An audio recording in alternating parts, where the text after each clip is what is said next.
malaking placard. Sulatan mo ng bawal ang utang ngayon, bukas na lang. Charot! Hello everyone, it's me again, Rubia31 Vlogs, and welcome to my YouTube channel. So today ay mag-share ako ulit ng aking mga tips and ideas about sa sari-sari store. And gusto ko lang i-shout out yung ating mga friends, yung ating mga subscribers, yung mga silent viewers natin, and yung ating mga kapwa kasari, mga OFW friends na laging sumusuporta sa ating YouTube channel. And itong aking vlog na to ay about sa tips and ideas. At saka mixed vlog yung aking YouTube channel. May cooking vlog and kung ano-ano pa. Ayan, sa mga bagong pasok sa aking YouTube channel, paki-like, comment, share, and subscribe na din guys. And click mo na din yung notification bell para updated ka sa aking mga susunod pang mga video.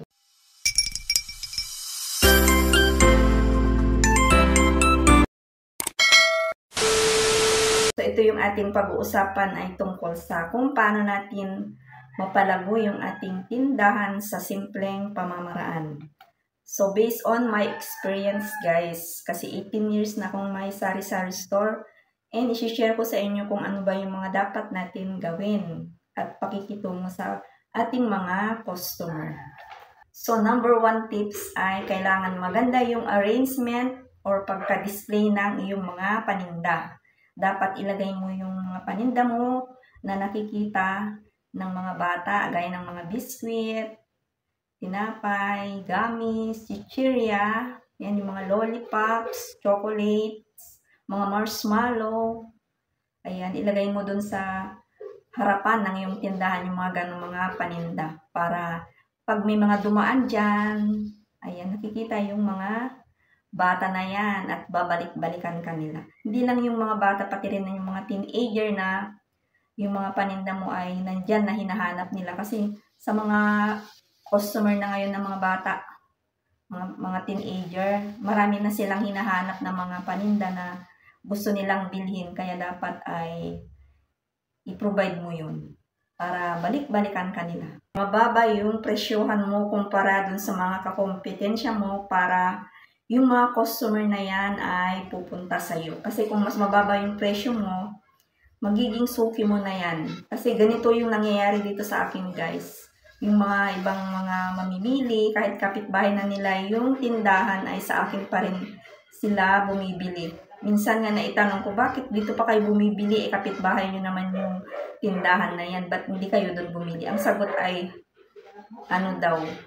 Ayaw daw nila doon bumili kasi ang presyuhan nila ay pang pure gold daw or pang 7-Eleven.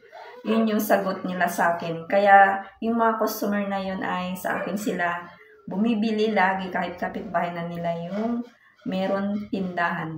Kaya napakahalaga na mas mababa talaga ang pagbigay mo ng presyo sa iyong mga paninda. Kailangan din pag mayroon kang tindahan, gumising ka ng maaga. Maaring magising ka ng 4:30, 5 o'clock, or 6 o'clock. Wag lang alas 8 kasi yung time na yon ay tanghali na para sa atin na may sari-sari store.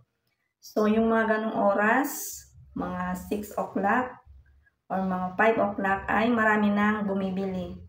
Kasi yung mga estudyante bumibili ng mga shampoo, mga baon nila sa school, mga face mask.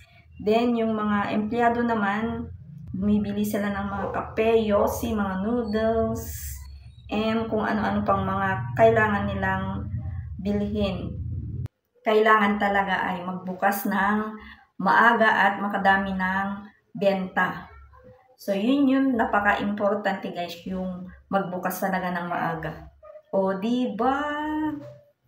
Kailangan din na meron kang stocks lagi, gaya ng mga fast-moving items guys. Kasi yun yung nagpapalago sa ating tindahan. Gaya ng mga kape, mga yosi, dapat wag kang magpapawala. Kasi once na hindi mo tinuloy-tuloy na meron kang ganong mga paninda, ay yung iba hindi ka na babalik-balikan kasi nasanay na sila na ay wala yan.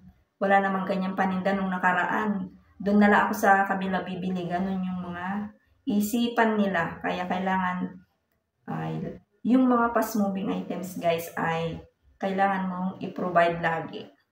Yun yung nakapagpapalago sa ating tindahan. Ayan, isip-isip. Dapat ay meron kang tindang mga non-food products gaya ng mga aluminum foil, mga shoe glue, mga school supplies, pati uling guys. Nagbebenta din ako. Pero hindi ako nagre-repack.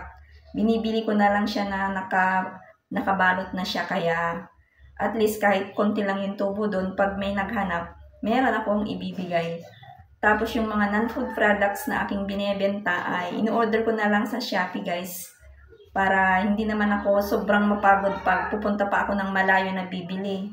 Ayan, dati kasi sa Divisory ako namimili pero hindi na ako nakakapunta doon dahil nakakapagod din. Buti na lang at mag-order ka na lang sa Shopee and i-deliver na agad. Pero medyo mahal nga lang kaso pinapatungan ko na lang ng 10% na lang yung aking pinapatong sa mga panindang ganon. Dahil may ano naman siya, shipping fee.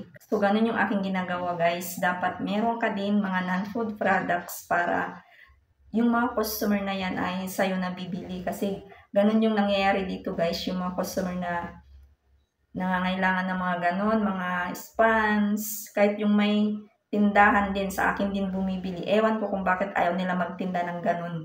Malaki naman yung tubo at mabilis din maubos kasi ano yun kailangan din ng mga customer din yun, lalo na yung mga school supplies. And meron din akong mga dishwashing liquid guys. Nagdi-DIY din ako ng dishwashing liquid. Kaya syempre, pag gumawa ka niyan, may pangbenta ka na, may panggamit ka pa pag nakadami ka na ang gawa. O ganun lang yung diskarte natin sa pagtitindahan. Kailangan mong maglista yung mga hinahanap ni customer para sa susunod ay makabili ka na agad at maibenta mo na sa iyong tindahan. Kasi alam niyo naman guys, minsan may hinahanap si customer wala tayong ganun. Sasabihin mo na lang, sige susunod bibili ako. So yung bibilin mo na yon, kung alam na niyang may stock kang ganon, ay balik-balikan ka na niyan. Ganun yung technique guys. Matutong maglista kung ano yung hinahanap ni customer. Kailangan din maging friendly sa mga customer. Dapat maayos lang yung pakikitungo. Lalong-lalo na sa mga bata.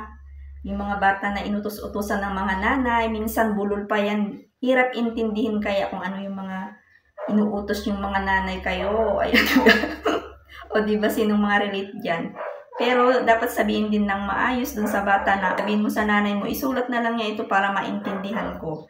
Ganun yung aking mga ginagawa guys. Pero sa mga ka-close ko ng mga nanay yun na hindi yung medyo malayo yung tirahan nila, hindi ko ginaganon kasi baka mapasama tayo. Kaya magsabi lang ng maayos dun sa customer, dun sa mga batang makukulit na ganito yung gawin mo, ipasulat mo sa nanay mo ito kung ano ba yung bibilhin mo kasi hirap kong intindihin. Ganun yung aking ginagawa guys. Kailangan ay maalumamay lang yung pagsabi natin sa kanila. And sa mga customer naman na makukulit na kayong pasaway, huwag naman din kayong sigaw ng sigaw. Hindi naman kami mga bingi. Ayan. Dapat ganun din. Hindi lang yung tindera yung nag-a-adjust lagi. And last but not the least ay yung usapang utang. So yung gagawin mo guys, pag start ka nang magbukas ng iyong tindahan, gagawa ka ng malaking placard. Malaking placard. Sulatan mo ng bawal ang utang ngayon, bukas na lang. Charot. So yung utang talaga ay yung isa sa mga nakakapag-stress sa atin guys. Pag naumpisan mo ng utang, ayan, nakakasama ng loob. Kaya dapat umpisa pa lang, huwag ka nang magpautang. Maging pusong bato ka na lang. Yun yung dapat. Kasi once na nagpautang ka, panay-panayin ka na yan. Hindi lang yung paninda mo yung uutangin, pati pera uutangin ka na yan. Parang sa amin kasi na mayroong tindahan, parang ang sama ng ugali natin, no? Sa mga tindahan dyan. Ang sama ng tingin nila sa atin pag hindi tayo nagpautang. Akala nila pag mayroong tindahan ay maraming pera. So naghahanap buhay lang naman tayo guys para magkapera. Pero minsan, yung mga ibang tao ay nananamantala. Hindi ko naman nilalahat, pero may mga ganong klase ng tao pag nakautang sa'yo. At inaantay mo lang din kung kailang magbayad, tapos wala lang, kahit singilin mo pa, wala lang. Wala daw silang pera, samantalang nung nakiusap sila, ayan, binagbigyan mo naman. Pero ikaw na yung naningil, ikaw pa yung masama. Kaya yung payo ko sa mga merong tindahan dyan, guys, huwag kayong magpapautang. Kaawaan nyo yung sarili nyo, huwag yung kaawaan yung mga nangungutang. Maging wais tayo, guys, pagdating sa paghawak ng pera. Kasi hindi naman tayo namumulot lang. Nagtatrabaho din tayo, magtinda, mag-grocery. All around tayo dito sa bahay, pagod din tayo, guys. Tapos mapapagod lang tayo sa kakaisip ng mga pautang. Kaya ang payo ko, huwag kayong magpautang. So ayan, guys, dito ko natatapusin yung ating vlog for today. And sana ay may natutunan kayo sa aking mga pinagsasabi ngayong araw. And sa mga hindi pa nakapag-subscribe sa aking channel, huwag kalimutang i-like, comment, share, and subscribe, and click the notification bell para updated ka sa aking mga susunod pang mga videos. Happy selling mga kasari! See you in my next vlog! Bye-bye! God bless us all!